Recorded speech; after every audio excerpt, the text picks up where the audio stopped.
यह वह जमाना था जब अजमेर हिंदुस्तान के सबसे शक्तिशाली साम्राज्यों में से एक था।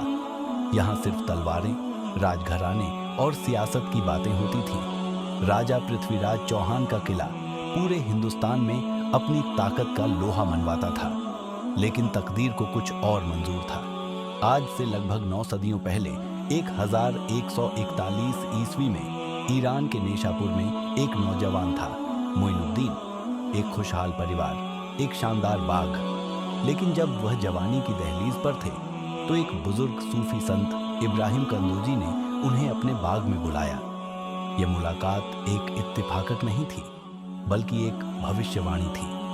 उस संत ने मोइनुद्दीन को एक फल दिया और कहा, तुम्हारे हाथ में हिंदुस्तान की खाक है। तुम्हें वहां जाना है जहां तुम्हें कोई नहीं जानता। तुम्हारा काम वहां पूरा होगा। कौन यकीन करेगा कि एक फल और एक फकीर की बात हिंदुस्तान के इतिहास को हमेशा के लिए बदल देगी। ख्वाजा मोइनुद्दीन अपने रूहानी पीर ख्वाजा उस्मान हारूनी के हुक्म पर मक्का और मदीना की ज़ियारत के बाद एक लंबी अनजानी यात्रा पर निकल पड़े। यह यात्रा इस्लाम फैलाने की नहीं, बल्कि मोहब्बत और अमन फैलाने की थी। साल 1192 ईस्वी ख्वाजा मोइनुद्दीन चिश्ती और उनके चंद साथी अजमेर पहुंचे। उन्होंने आना सागर तालाब के पास एक पेड़ के नीचे डेरा डाला।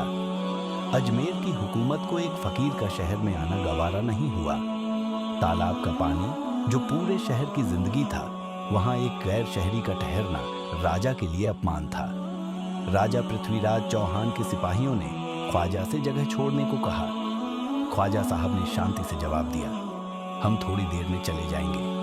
जब सिपाहियों ने जोर दिया तो ख्वाजा साहब ने अपने वजू हाथ मुंह धोने के बाद अपने छोटे से मशकीजे में तालाब का बचा खुचा पानी डाल दिया। और फिर चमत्कार देखिए, पूरा आना सागर तालाब सूख गया। शहर में हाहाकार मच गया।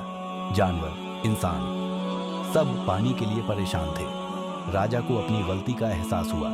जब ख्वाजा साहब ने हुक्म दिया तो आना सागर फिर पानी से भर गया। लेकिन इस घटना ने राजा के दरबार में खलबली मचा दी।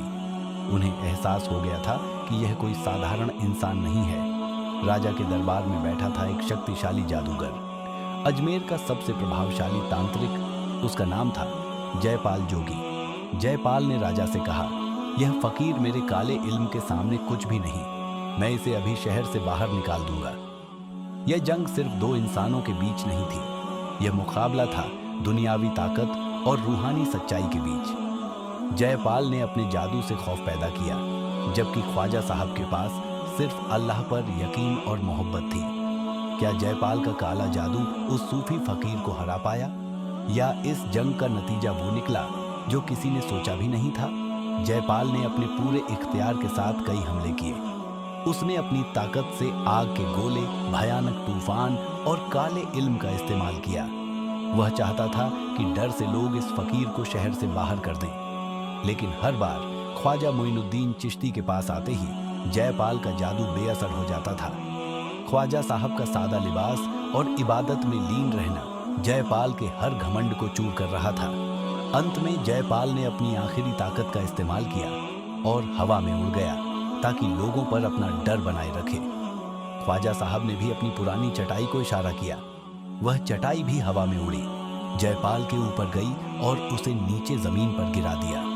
जयपाल की आंखें खुल गईं। उसने देखा कि यह फकीर, जिसके पास दुनियावी ताकत नहीं है, उसके जादू से कहीं ज्यादा शक्तिशाली है। वह फौरन ख्वाजा साहब के कदमों में गिर गया और इस्लाम कबूल करके उनका मुरीद बन गया। इस घटना ने अजमेर में ख्वाजा साहब की सच्चाई और रूहानियत को स्थापित कर दिया। ख्वाजा गरीब नवाज ने अजमेर को मोहब्बत का मरकज बना दिया। उन्होंने कभी किसी से धर्म के आधार पर भेदभाव नहीं किया। उनकी शिक्षाएं साफ थीं। भूखों को खाना खिलाना, गरीबों की मदद करना और जरूरतमंदों की हाजत पूरी करना अल्लाह की सबसे बड़ी इबादत है। उनकी दरगाह अजमेर शरीफ आज भी इस बात का गवाह है। यहाँ हर धर्म और जाति के लोग एक साथ आते हैं। उन्हें सुल्तान उल हिंद, हिंदुस्तान का सुल्तान कहा गया। उन्होंने तलवार से नहीं बल्कि दिल से लोगों को जीता।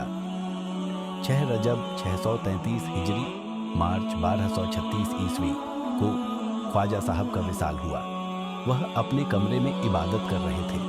जब दरवाजा खोला गया तो उनकी पेशानी पर ये अल्फाज लिखे हुए पाए गए, हाजा हबीबुल्लाह, माता फईहुबिल्लाह। यह रूहानी सच्चाई थी जिसका ऐलान खुद फरिश्तों ने किया।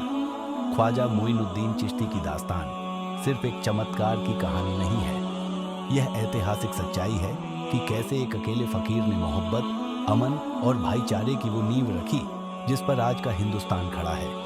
आप इसे इत्तेफाक कहें या हकीकत, पर अजमेर शरीफ की इस जमीन पर 800 साल बाद भी उस अनदेखी ताकत का असर हर कोई महसूस करता है।